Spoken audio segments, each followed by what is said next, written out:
Olá, senhoras e senhores, respeitável público, sejam bem-vindos ao maior espetáculo da Terra, a sua vida.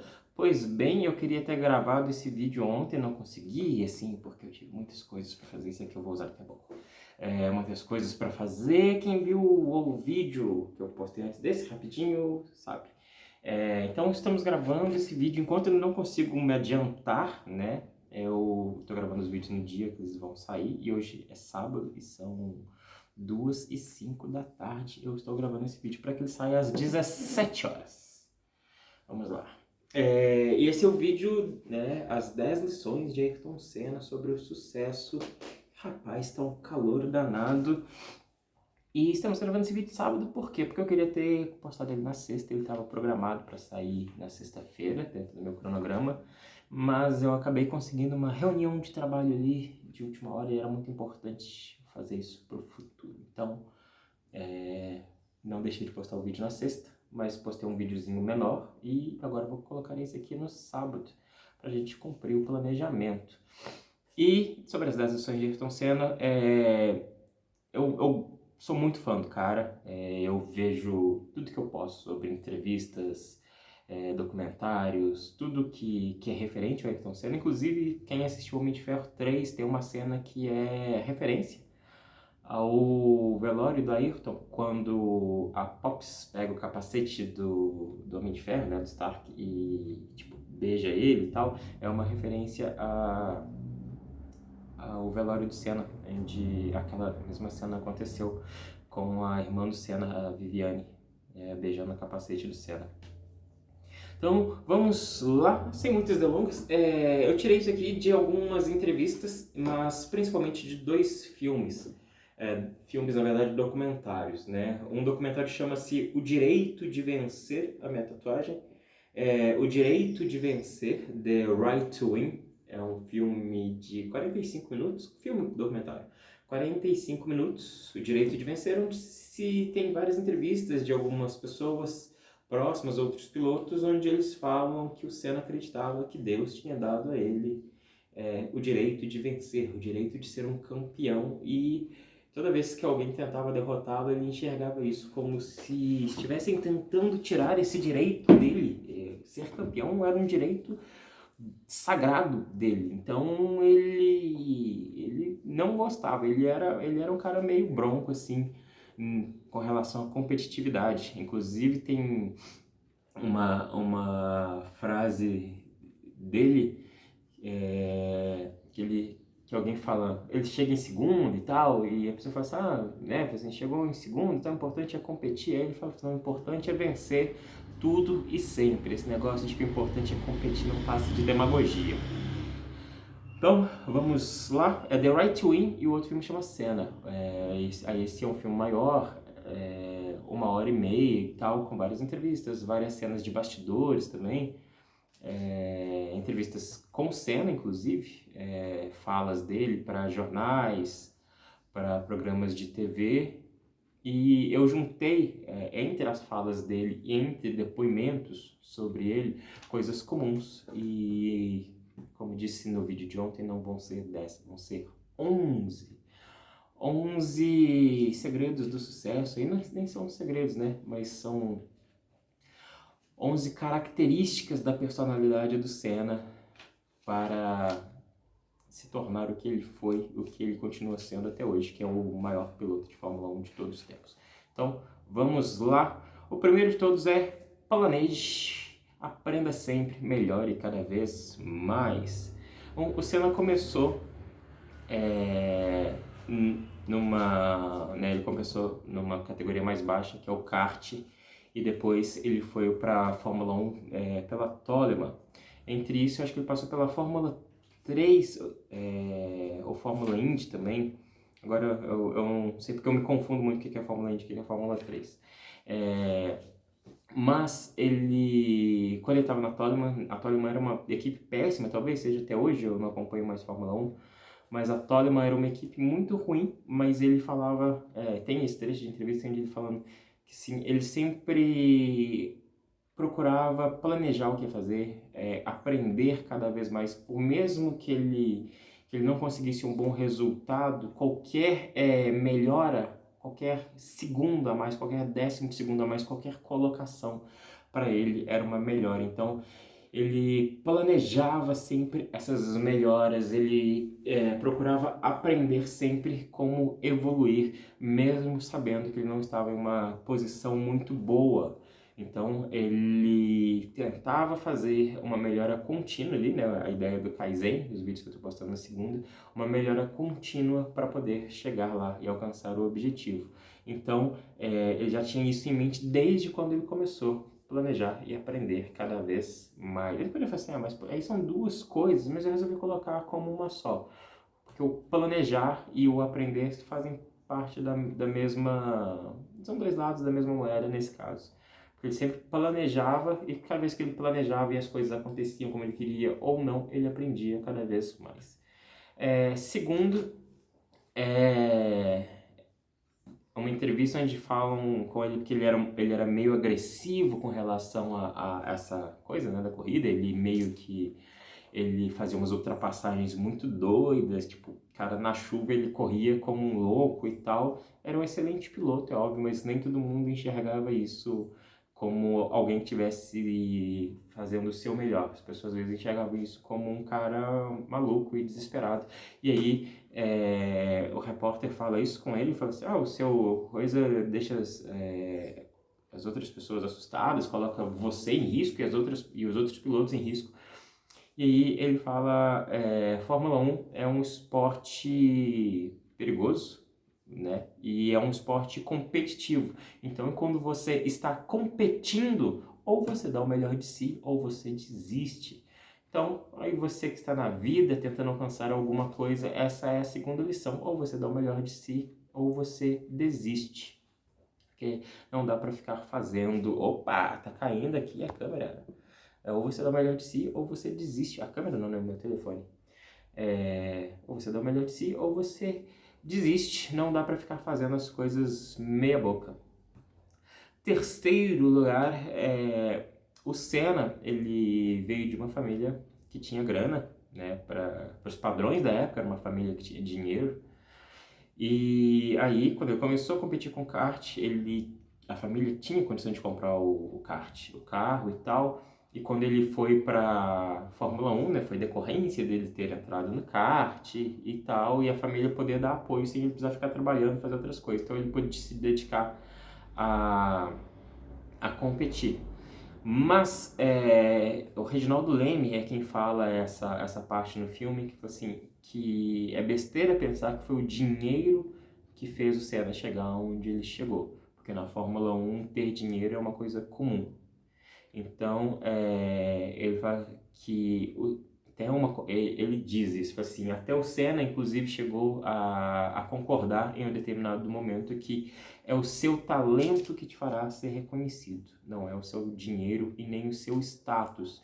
Então, por Senna ser reconhecido, ser o melhor, ele deveria praticar, ele deveria planejar, aprender e dar o melhor de si. Ele deveria ser um cara talentoso, bom no que faz.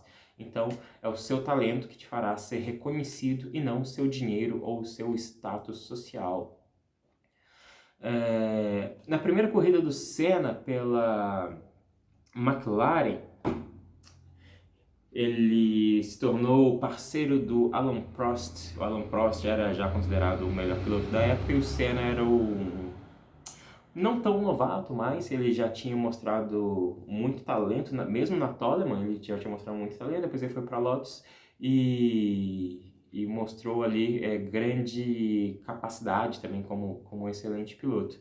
Aí, quando ele entrou para McLaren, ele, na primeira corrida, ele abriu, 52 segundos de vantagem, cara. Isso na Fórmula 1 é muita coisa. 52 segundos de vantagem sobre o segundo colocado, que era o Alain Prost. Ele estava meio que quase dando, volta em cima do último colocado já. E aí, mandaram uma mensagem no fone dele, falando, você está muito na frente, reduza, porque, vai ficar feio para a equipe. E aí ele meio que se desconcentrou e bateu o carro e saiu da competição. O carro deu um PT, ele saiu da competição e ficou muito puto com isso, foi para o apartamento, ficou lá um tempo pensando, e dali ele disse que ele saiu mais esclarecido, com mais noção de como ele poderia correr de uma forma mais consciente. Então, cresça com o seu fracasso, né? Essa é a primeira, segunda, terceira, quarta lição. Cresça com o seu fracasso. Se as coisas não derem certo em algum momento, se você bater o carro, né, digamos assim, metaforicamente, pense sobre e cresça com isso. Então, cresça com o seu fracasso. O quinto é a disciplina. A Viviane Senna diz que... não sei se é a Viviane ou a irmã ou a mãe do Senna, eu acho que é a Viviane Senna que diz isso. Que o Senna, ele estudava na escola, ele prestava muita atenção na matéria que a professora estava passando, para que ele não precisasse estudar em casa. Ele estudava na escola para que em casa ele pudesse se dedicar simplesmente ao kart. Então ele fazia os trabalhos e tudo já na escola e não precisava fazer mais nada em casa. Então ele tinha essa disciplina de prestar atenção na aula e não se perder com outras coisas, simplesmente para que ele pudesse ir para casa e fazer apenas aquilo que ele queria fazer em casa. Sexto, o Senna ele viu um acidente, agora eu não vou lembrar o nome do piloto, sinto muito, porque o piloto de Fórmula 1, como é do mundo inteiro, cada um tem um nome muito cabuloso. Ele viu o acidente, foi a primeira vez que ele viu um acidente de Fórmula 1, um baita acidente e tal. Ele estava nos boxes e aí ele foi até a pista e viu o carro do cara todo destroçado, o cara espatifado lá no chão e o safety car buscando e a ambulância levando. E ele ficou muito assustado.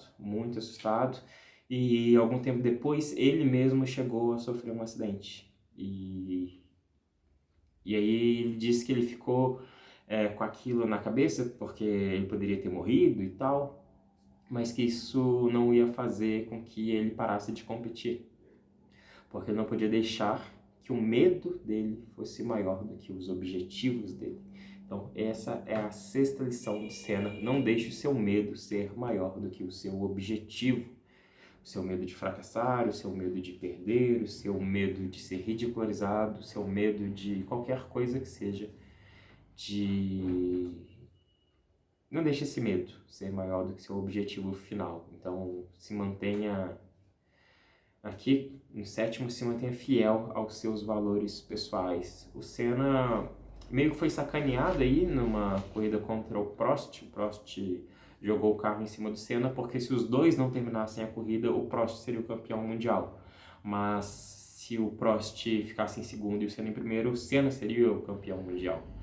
Aí, na verdade, haveria mais uma competição, né? É o Grande Prêmio do Japão. Se nenhum dos dois termina, o Prost já era campeão do mundo ali. E se o Senna termina em primeiro, o Prost em segundo, eles iriam para mais uma prova e aí o Senna estaria na frente nas competições. Então o Prost joga o carro em cima do carro do Senna, só que o carro do Senna não estraga, o do Prost estraga, o Prost sai da competição. O Senna volta para a corrida, só que ele passa pela pista de escape, né, pela chicane, e aí acaba que ele é punido por isso, meio que rola toda uma politicagem em cima disso, porque o Balestra, que era o dirigente da Fórmula 1 na época, era muito amigo do Prost, e eles usam isso para desclassificar o Senna, porque de acordo com as regras ele não poderia passar por lá.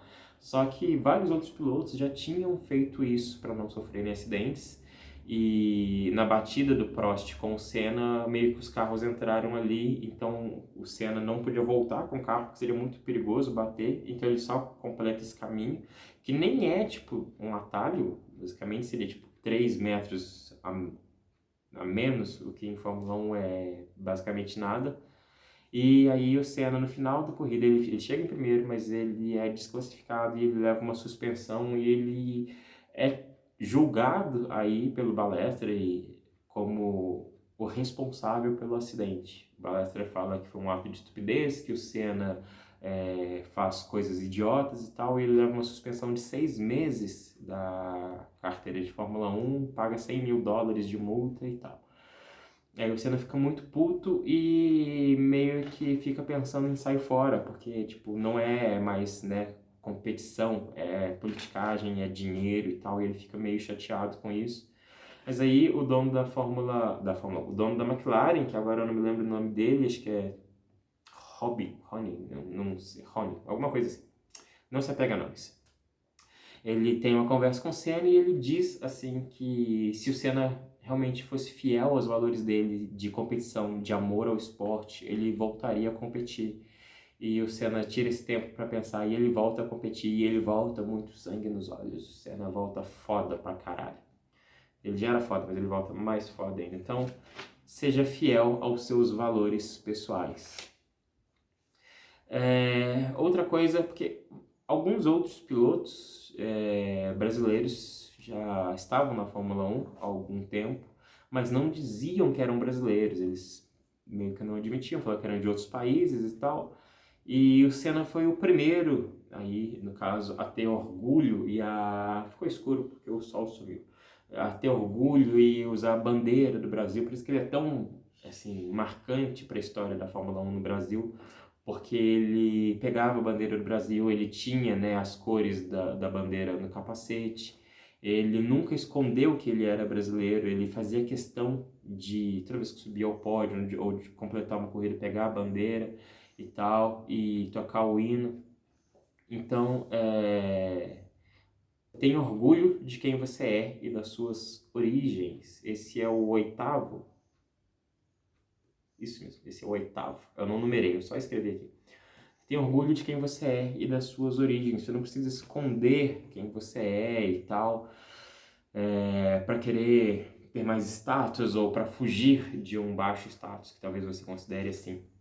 Mas tenha orgulho de você mesmo. Desde que você vem de uma origem humilde. Eu venho de uma origem humilde. O Rafa, que eu falo sobre ele aqui às vezes, Rafa do canal Rafa031, é um grande parceiro. A gente conversa muito sobre essas coisas aqui, sobre essas questões de dedicação e tal, e crescer. E assim, você não tem que fingir que você não é, cara. Assim, infelizmente, a gente tem orgulho de quem somos, das nossas origens, mas muitas vezes as nossas origens não têm orgulho de nós, saca? A cidade onde a gente cresce, as pessoas com quem a gente convive, muitas vezes elas não têm orgulho, elas não querem ajudar, elas não te procuram quando você está no processo, quando você está no caminho, né? As pessoas meio que te abandonam ali porque você talvez não seja útil assim para elas, mas quando você cresce,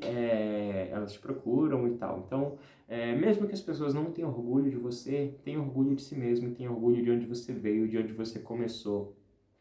Se você chegar no topo do mundo, tenha orgulho de onde você saiu, tá? Porque é muito mais motivador para as outras pessoas saber que você começou de baixo e que você chegou no alto, ou pelo menos no médio ali. O ideal é sempre ir para o alto, mas se as pessoas souberem que você começou aqui e chegou aqui, é muito melhor do que elas imaginarem que você começou aqui e chegou aqui, sacou? Você pode inspirar mais as pessoas tendo orgulho de quem você é e das suas origens. Outra questão, Grande Prêmio do Brasil. Senna nunca tinha vencido um Grande Prêmio do Brasil e ele estava mais da metade da prova já tinha sido feita e aí a caixa de marcha emperrou na 6ª marcha, faltavam acho que 14 voltas, se não me engano são 14 voltas, e ele só tinha a 6ª marcha e era muito difícil controlar um carro que faz mais 300 km por hora só com a 6ª marcha.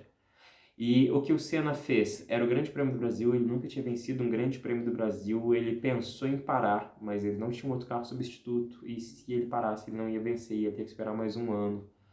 E aí ele fala na entrevista, assim, eu pensei, pô, vai ter que dar, vai ter que ser hoje, vai ter que ser dessa vez, e eu vou continuar.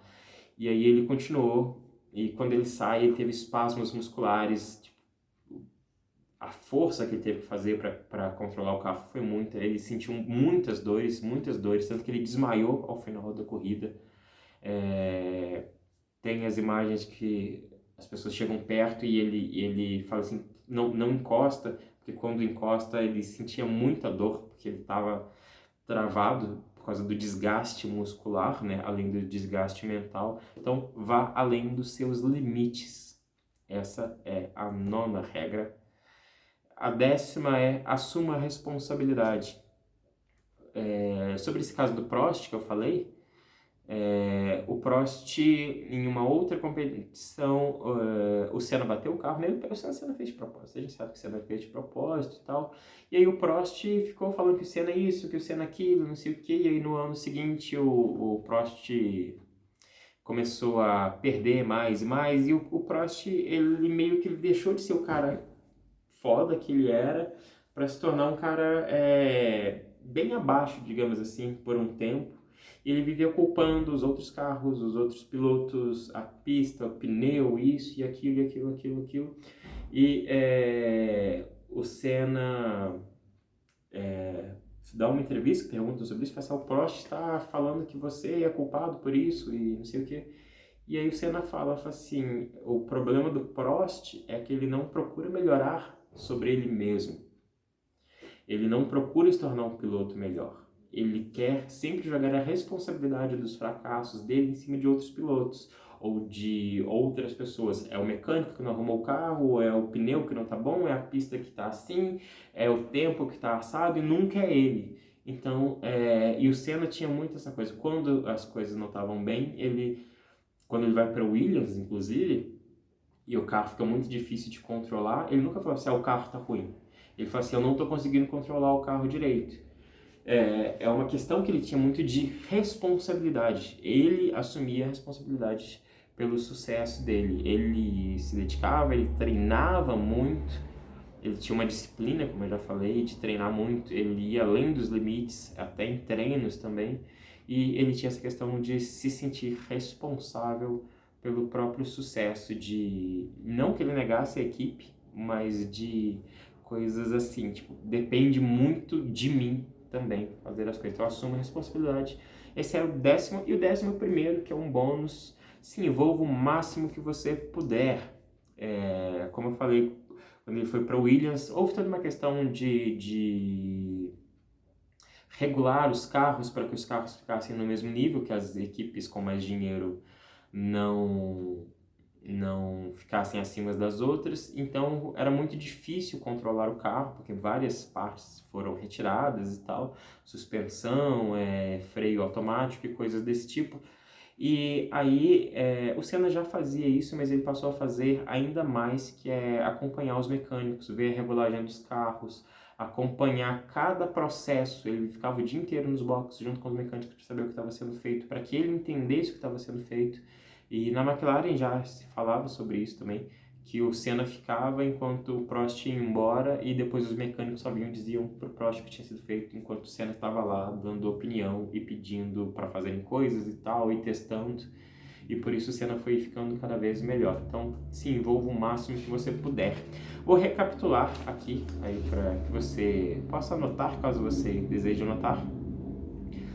Planeje, aprenda sempre e melhore cada vez mais. Segundo, ou você dá o melhor de si ou desiste. Terceiro, é o seu talento que te fará ser reconhecido, não o seu dinheiro ou status. Quarto, cresça com o seu fracasso. Quinto, disciplina. Sexto, não deixe seu medo ser maior que o seu objetivo. Sétimo, seja fiel aos seus valores pessoais. Oitavo, tenha orgulho de quem você é e das suas origens. Nono, vá além dos seus limites. 10º, assuma a responsabilidade. E 11º, se envolva o máximo que você puder. Então, essas são as 11 regras do Ayrton Senna para o sucesso que eu observei aí através de entrevistas, documentários e tal. Caso você tenha alguma figura e você fala assim, cara, essa pessoa para mim representa muito sucesso, deixa aí nos comentários que eu posso fazer uma análise de algum material, ver o que eu consigo fazer desse tipo do Senna. Eu fiz um vídeo falando sobre Thomas Shelby na semana passada, Thomas Shelby da série Peaky Blinders, caso você goste, que é mais ou menos É um pouco assim, eu falo muito mais sobre a inteligência emocional e social do Thomas, mas eu gosto de fazer essas análises, então se tiver algum personagem ou alguma figura histórica que você ache legal, deixa aí nos comentários. Diga se você era fã do Senna, qual dessas 11 regras você já segue, qual você nem imaginava, assim, cara, isso aqui pode mudar todo o jogo para mim. Eu tento aplicar isso o máximo que eu posso, às vezes nem tudo a gente consegue aplicar tão bem, mas eu tento cada dia mais, né, no meu Kaizen pessoal, assimilar tudo isso e mais algumas outras coisas. Então comente aí se você é fã do Senna, o que você já faz dessas regras, qual é o seu objetivo. Tamo junto, falou, valeu, brigadão, até a próxima, galera. E não foi não.